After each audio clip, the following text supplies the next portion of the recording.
Graça e paz do Senhor Jesus, aqui é o pastor Marcos Paiva, e você está aqui no módulo do esboço completo, onde a gente coloca os exemplos de esboço utilizando o círculo homilético na preparação.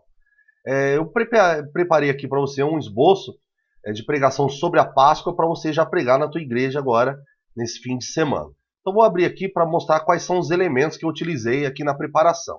Então aqui nós temos o tema, o texto áureo, temos a introdução, coloquei 4 blocos, o corpo do sermão que tem as divisões, a exposição e a ilustração. Então, até falar para você que é importante, assiste até o final aqui esse vídeo para você ver essa ilustração que eu coloquei nesse sermão, que ela realmente vai fazer uma diferença tremenda na tua pregação sobre a Páscoa. Então qual que é o objetivo? O objetivo nosso aqui desse sermão é conscientizar a igreja sobre o verdadeiro sentido da Páscoa. E para isso existem muitos textos bíblicos onde a gente poderia abordar esse tema falando sobre o verdadeiro sentido. Então eu escolhi aqui Mateus 28, do 5 ao 9.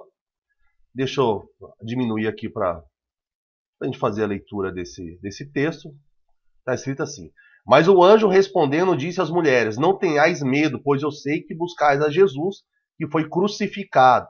Ele não está aqui, porque já ressuscitou, como havia dito. Vinde, vede o lugar onde o Senhor jazia. E depois, imediatamente, dizei aos seus discípulos que já ressuscitou dentre os mortos. E eis que ele vai adiante de vós para a Galiléia, ali o vereis. Eis que vos tenho dito. E saindo elas pressurosamente do sepulcro, com temor e grande alegria, correndo a anunciá-lo aos seus discípulos. E indo elas a dar as novas aos seus discípulos, eis que Jesus lhes sai ao encontro, dizendo: Eu vos saúdo. E elas chegando, abraçaram seus pés e o adoraram. Então esse aqui é o nosso texto áureo desse sermão. E aqui qual que seria o texto simples, né? Você, como aluno, você já está familiarizado com texto simples. Eu poderia falar aqui a Páscoa ou a ressurreição. Qual seria o texto, um tema composto que eu poderia pregar? A morte e ressurreição. Então aqui eu estou falando desse relacionamento. Ou o tema restritivo, eu poderia falar sobre a verdade sobre a Páscoa, a mensagem real da Páscoa, a ressurreição de Jesus, o verdadeiro significado da Páscoa, né? Ou aqui o que eu escolhi, que é Páscoa, a vitória de Jesus sobre a morte. Então esse é o tema do meu sermão, que, como você sabe, ele se torna o título do meu sermão. Essa proposição é para você preparar o teu sermão. Então, o que eu coloquei aqui? Mostrar que a verdadeira mensagem da Páscoa não é ovo de chocolate, nem apenas dizer Feliz Páscoa. A Páscoa mostra que Jesus é o conquistador da morte. Então, esse aqui é o objetivo aqui que eu vou preparar o meu sermão, é a proposição do meu sermão.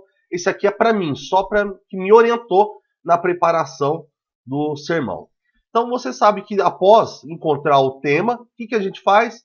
Após encontrar o tema do sermão, a gente procura as divisões. Então o que eu coloquei ali? Por que a Páscoa é a vitória de Jesus sobre a morte? Então as divisões baseadas no porquê, baseadas nos motivos e razões. Por que a Páscoa é a vitória de Jesus sobre a morte? Então, porque Jesus desafiou a morte, porque Jesus derrotou a morte e porque Jesus liberta da morte. Essas são as nossas divisões desse sermão.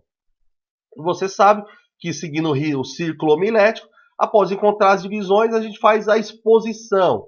Tá? Mas a gente vai seguir aqui nesse vídeo, como a gente está no módulo de esboço completo, a gente vai seguir esse vídeo na ordem de pregação. Então a primeira coisa que a gente faz aqui então, é, na introdução, eu coloquei 4 blocos, que é o bloco de perguntas retóricas. Vamos lá. Alguém já disse Feliz Páscoa para você? Você já disse Feliz Páscoa para alguém? Você sabe qual é o verdadeiro significado da Páscoa? Então, são perguntas retóricas, que é para a pessoa pensar conforme você aprendeu lá no módulo do tema, de introdução. Problemas. Parece que o significado da Páscoa ganhou o mesmo sentido do Natal. As pessoas também dizem Feliz Natal. Parece que se transformou em algo a se desejar, como Feliz Aniversário, ou tudo de bom. Trouxe uma lembrancinha para você. Ou ainda, ó, te trouxe um ovo de chocolate. Espero que você goste. A Páscoa é sim algo feliz, mas desejar uma Páscoa feliz não é suficiente. O que devemos fazer é pregar sobre o verdadeiro sentido da Páscoa. Então, quando você for ministrar, você pode acentuar alguns problemas que as pessoas têm, erram muito quando fala de Páscoa. Aqui o outro módulo é o módulo de narração. Vamos lá. Na sexta-feira da paixão, os discípulos viram que Jesus foi colocado no sepulcro como culpado. Ele estava morto, eles o viram espancado, eles o viram crucificado, eles o viram enterrado. Eles viram o impossível andando com Jesus. Eles tinham visto cegos enxergarem, eles tinham visto homens coxos andarem, eles acreditavam com todo o coração nas coisas que eles tinham visto. Mas Jesus estava morto. As suas crenças eram tão mortas quanto seu mestre. Não havia nada a fazer senão ir para casa. A menos que fosse verdade o que Maria tinha visto. Ela tinha visto uma tumba vazia. Ela vira roupas desocupadas. Ela viu dois homens em vestes deslumbrantes perguntando-lhe: por que vocês procuram os vivos entre os mortos? Ele não está aqui, mas ressuscitou. Se fosse verdade, então ele não estava morto, ele estaria vivo. Se ele estivesse vivo, tudo ficaria bem. Suas esperanças e seus sonhos seriam restaurados. Tá? Então aqui eu fiz uma narração. Eu não quis falar cronologicamente, passo a passo, versículo por versículo. Se eu fosse fazer isso, eu não trabalhei com a narração, trabalharia com o bloco de contexto. Mas aqui para mim ficou, eu achei que nesse sermão, para essa proposta, seria melhor uma narração. O propósito, qual que é o propósito aqui desse sermão? Esse, ao contrário da proposição, como você já viu, o propósito é o que eu vou pregar, mostrar para a igreja. Então aqui está o dilema nessa Páscoa. Jesus está morto, então nossas crenças estão mortas. Nossa esperança e nossos sonhos estão destruídos e podemos ir para casa. Mas se ele ressuscitou de fato, então tudo vai ficar bem. Nossas esperanças e nossos sonhos podem ser restaurados ou ressuscitados se você puder crer nisso. No versículo 17 de Mateus 28 diz que quando os discípulos viram Jesus depois da ressurreição, eles o adoraram, mas alguns duvidaram. Você crê na ressurreição ou ainda tem dúvidas? Isso é o que você vai pregar na igreja, tá? Hoje o Espírito vai revelar o significado real da Páscoa. A Páscoa não é um feriado, não é uma troca de chocolate, não tem relação com o coelho. A ressurreição dos mortos deu toda a autoridade a Jesus Cristo. A ressurreição é a chave para seguir Jesus como Senhor. A ressurreição de Jesus Cristo deu-lhe o poder de estar sempre com seus discípulos. Nessa mensagem, vou mostrar 3 verdades de que a Páscoa é a vitória de Jesus sobre a morte. Tá? Então aqui eu faço aquela transição com palavra-chave. Eu vou mostrar 3 verdades, o que mostra que a Páscoa o assunto da Páscoa é a vitória de Jesus sobre a morte. Então aqui a gente encerrou nossa introdução. Estou seguindo a ordem de pregação agora que a gente faz a exposição. Vamos para o corpo do sermão. E agora eu tenho que mostrar essas 3 verdades. A primeira verdade é que Jesus desafiou a morte. A segunda verdade é que Jesus derrotou a morte. A terceira verdade é que Jesus liberta da morte. Então vamos ler a primeira. João 2,19. Digamos que você está pregando, o que você fala? A igreja, abre a sua Bíblia, João 2,19. Jesus lhes respondeu: destruam esse templo e eu levantarei em 3 dias. Então está aqui as nossas perguntas, conforme você viu lá no módulo de exposição. Está as nossas perguntas de explicação e perguntas de aplicação. Então aqui tem 4 perguntas que eu coloquei, poderia ser menos, poderia ser mais, tudo depende do tempo que você tem para ministrar. O que aprendemos? Jesus acabava de expulsar do templo os vendedores, os judeus estavam lá, disseram que Jesus tinha que dar um sinal que validasse o que ele tinha acabado de fazer. O sinal, Jesus disse o seguinte, que ele iria destruir o templo. Mas, como diz o versículo 21, ele está falando do seu corpo, ele está falando da sua morte. E o sinal, ele diz que é a reconstrução do templo em 3 dias, mas ele está falando da sua ressurreição. E foi isso que os discípulos entenderam, que está no versículo 22, aqui da sequência do Evangelho de João. Por que é importante saber disso? Porque o templo físico ficaria sem sua função. O local de adoração não seria mais o templo feito por mão de homens. Adoração é a partir da ressurreição de Jesus, é agora em espírito e em verdade. Por isso que é importante a Páscoa é importante, a ressurreição é importante, porque agora nós o adoramos não em local, mas em espírito e em verdade. O que Jesus quis dizer com levantarei em 3 dias?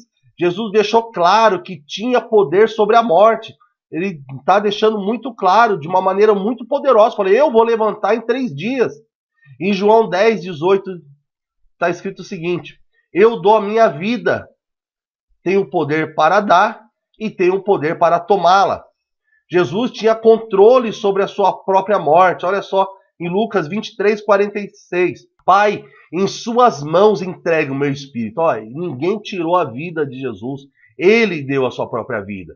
Isso que ele, quando ele diz que levantarei em 3 dias, ele está querendo que ele tenha o controle, ele tem o poder e ele vai levantar em 3 dias. Como devemos agir diante disso? Devemos crer e pregar que a Páscoa significa que Jesus desafiou a morte e venceu. Então essa é a primeira verdade. Jesus desafiou a morte e venceu. A segunda verdade sobre Jesus, a Páscoa se trata de que Jesus venceu a morte, é que Jesus derrotou a morte. 1 Coríntios 15, 54 a 57. Quando, porém, o que é corruptível se revestir de incorruptibilidade, e o que é mortal de imortalidade, então se cumprirá a palavra que está escrita: a morte foi destruída pela vitória. Onde está, ó morte, a sua vitória? Onde está, ó morte, o seu aguilhão? O aguilhão da morte é o pecado, e a força do pecado é a lei. Mas graças a Deus que nos dá vitória por meio de nosso Senhor Jesus Cristo. Então a segunda verdade é que Jesus derrotou a morte. O que a gente aprende com esse texto? Paulo pergunta 2 vezes para a morte: onde está a sua vitória? Mas a morte ela não pode responder mais. O pecado é o aguilhão da morte. É uma picada forte e venenosa. Mas Jesus venceu o pecado. Jesus ressuscitou. A morte já não tem mais aguilhão. Tragada foi a morte na vitória de Jesus sobre o pecado. Como Jesus derrotou a morte? Jesus derrotou a morte se tornando igual a nós em carne e em sangue. Tá? É o que está aqui em Hebreus 2:14. Portanto, visto que os filhos são de pessoas de carne e sangue, ele também participou dessa condição humana, para que por sua morte derrotasse aquele que tem o poder da morte, isso é, o diabo, e libertasse aqueles que durante toda a vida estiveram escravizados pelo poder da morte. Como Jesus derrotou a morte? Se tornando carne e sangue. Jesus derrotou a morte porque em tudo ele foi tentado, porém sem pecado. Hebreus 4:15. Pois não temos um sumo sacerdote que não possa compadecer-se das nossas fraquezas, mas sim alguém que, como nós, passou por todo tipo de tentação, porém sem pecado. Olha só como Jesus derrotou a morte, se tornando carne e sangue.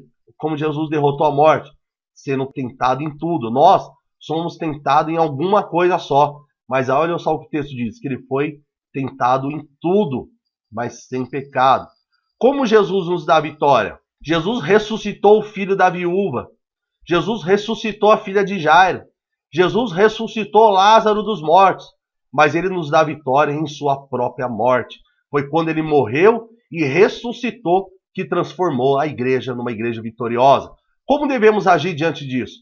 Nós devemos pregar, crer e pregar que a Páscoa significa que Jesus se tornou como nós, morreu e ressuscitou para derrotar a morte e derrotar o pecado. Terceiro, Jesus liberta da morte. Jesus, ele venceu a morte por quê? Porque em João 11, 25 e 26 mostra que Jesus liberta.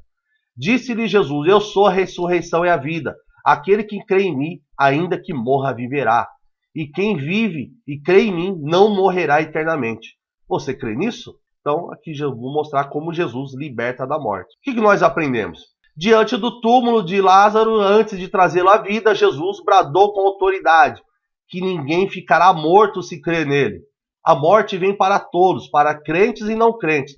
Para uns, a morte vai significar a separação total, separação eterna de Deus. Para outros, a morte significa a união com Deus. O que significa que não morrerá eternamente, conforme Jesus disse? A Bíblia diz que após a morte vem o julgamento, Hebreus 9:17.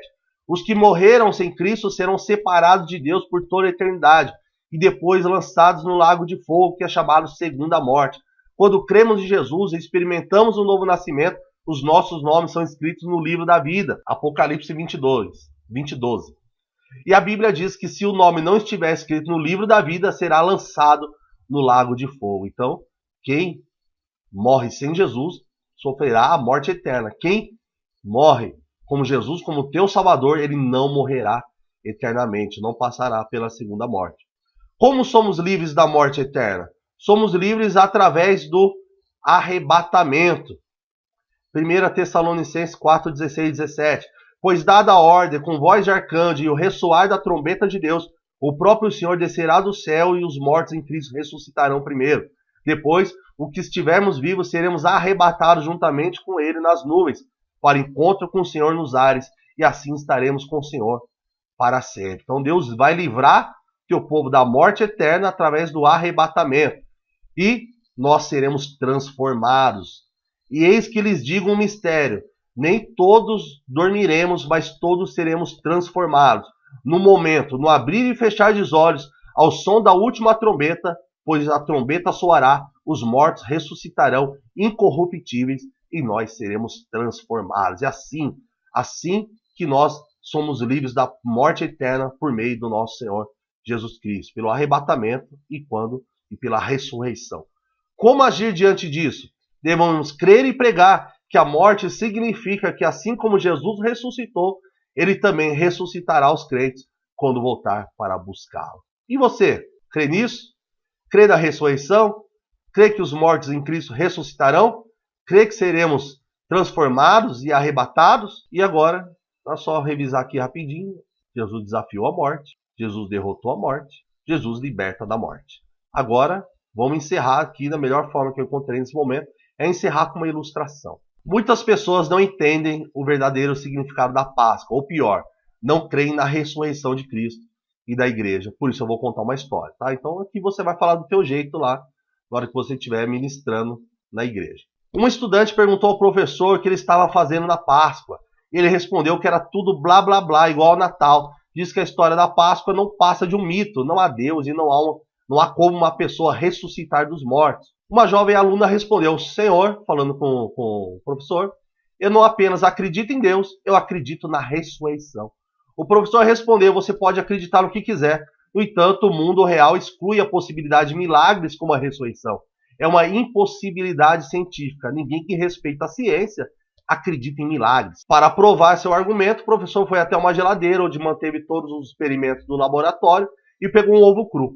Ele ficou em pé na mesa e disse: vou soltar esse ovo no chão, a ciência provará que a gravidade puxará para o chão e o ovo se romperá. Agora eu te dou um desafio em sua chamada fé.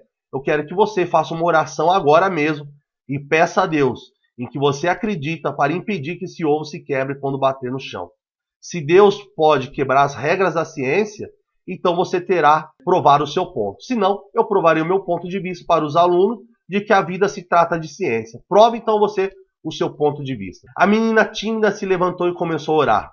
Querido Pai Celestial, ora para que quando o meu professor deixar o ovo, você prove que nos deu a ciência e transformou esse ovo em uma centena de pedaços. Querido Senhor, também oro para que quando o ovo se quebrar, meu professor tenha um ataque cardíaco e morra.